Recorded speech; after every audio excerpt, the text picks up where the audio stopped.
بسم اللہ الرحمن الرحیم. معزز ناظرین، آن دا کپ آف ٹی پہ ایک دفعہ پھر خوش آمدید. آج کا جو ہمارا ٹاپک ہے وہ پچھلے ہی ٹاپک سے متصل ہے، اور پچھلا جو ہمارا ٹاپک تھا وہ یہ تھا کہ والدین اور بالخصوص والدہ اس بات پہ شکوہ گناہ رہتے ہیں کہ ہمارے بچے ہماری بات نہیں سنتے. اس کے پیچھے کیا وجوہات ہوتی ہیں، کیا فیکٹر کار فرما ہوتے ہیں. چند نئی جہات اور نئے موضوعات کے ساتھ ہم آج ایک دفعہ پھر اپنے اس پروگرام میں آن دا کپ آف ٹی میں موجود ہیں. ہمارے ساتھ موجود ہیں محترم علامہ محمود مسعود قادری صاحب. آپ سے جانتے ہیں کہ مزید اس گفتگو کے تسلسل میں کون سے جو فیکٹرز ہیں وہ کار فرما ہیں کہ جن میں والدین کا یہ شکوہ ہوتا ہے کہ بچے ان کی بات نہیں سنتے. بسم اللہ الرحمن الرحیم. محترم احمد وحید قادری صاحب، یہ بڑا زبردست ٹاپک ہے اور اس پر جتنی بھی گفتگو کی جائے وہ کم ہے، کیونکہ جو نئی نسلیں ہیں ہماری، اگر ان کو ہم نے نہیں سنوارنا اور ان کے ساتھ ہم نے بہتر رویہ اور بیہیویئر نہیں پیدا کرنا تو پھر ہمارا کوئی فائدہ نہیں ہے. پھر یوں کہہ لیجئے کہ آپ اپنے فیوچر کو ضائع کر رہے ہیں. تو یہ ٹاپک اتنا امپورٹنٹ ہے، اس پر جتنی بھی گفتگو کی جائے وہ کم ہے. اور جتنا ہمارے پچھلے موضوع پر اور پچھلی ویڈیو پر رسپانس آیا لوگوں کا اور انہوں نے جو مزید سوال کیے، اس سے 2-3 پوائنٹس اور میرے ذہن میں آئے. میں نے چاہا کہ وہ بھی لوگوں کو بتائے جائیں اور آپ نے بھی اس کو جو ہے وہ انکریج کیا. ایک پوائنٹ جو بڑا امپورٹنٹ ہے، جو ہمیں سمجھنا پڑے گا، وہ ہے کہ ہمارے ہاں پیرنٹس جو ہیں ان کے اپنے باہمی جو رویے ہیں والدین کے، وہ بچے کی شخصیت پر بہت برا اثر ڈالتے ہیں. صحیح. یوں سمجھ لیجیے، پازیٹیو بھی ڈال سکتے ہیں ویسے. جی ان کا اگر ان کا آپس کا رویہ پازیٹیو ہوگا تو جی پازیٹیو میں بھی ڈال نیگیٹو سکتے ہیں. رویے کی بات کر رہا ہوں. صحیح. میں نیگیٹو رویے کی بات کر رہا ہوں. جی. شوہر اپنی بیوی کو بلاتا ہے جب تو بلاتے ہوئے، یعنی جس انداز سے گفتگو کرتا ہے، یہ بڑا اچھا اثر امپیکٹ ڈالتا ہے بچے کی شخصیت پر.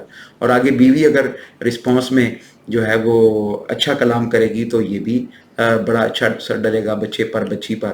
اور اگر دونوں کے اندر چڑچڑا پن ہے، دونوں کی طبیعتوں کے اندر سختی ہے، مزاج میں سختی ہے، دونوں ہر وقت غلط لہجے میں، غلط ایکسنٹ میں غلط گفتگو کرتے رہتے ہیں، بااخلاق طریقہ کار نہیں ہوتا، نہیں اپناتے، گھر میں سٹریس ہے، گھر میں لڑائی ہے، تو والدین تو یہ سمجھ رہے ہوتے ہیں کہ ہمارے بچوں نے آنکھیں بند کی ہوئی ہیں اور وہ نہیں دیکھ رہے. تو ایسا نہیں ہے، ایسا نہیں ہے.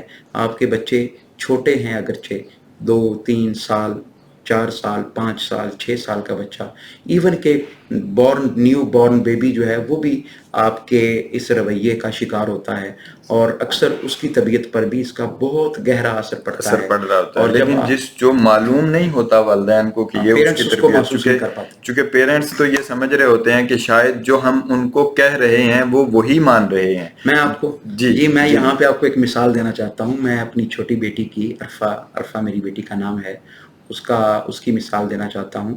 ہم ابھی دل میں، بڑی کیوٹ بچی ہے، وہ ہم ابھی دل میں سوچ رہے ہوتے ہیں کہ ہم نے کہیں جانا ہے، یا آپ کی جو بھابھی ہیں وہ سوچ رہی ہوتی ہیں کہ ہم نے کہیں جانا ہے شاپنگ کرنے کے لیے، تو ہمارے دل کی حالت کا اس کو پتہ چل جاتا ہے کہ یہ کہیں جانے لگے. اچھا.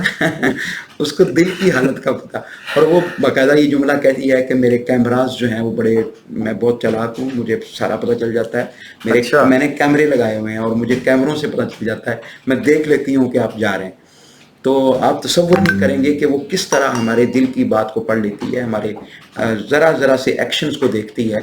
تو کہنے کا مقصد یہ ہے. اور کبھی میں اگر معمول میں میرا جو لہجہ ہے اور میری آواز جو ہے وہ اونچی ہے، اور اگر معمول میں بات کرتے ہوئے میرا لہجہ اور میری آواز بلند ہو جائے تو وہ یہ کہہ دیتی ہے کہ پاپا جانی آپ اونچی آواز سے بات کیوں کر رہے ہیں؟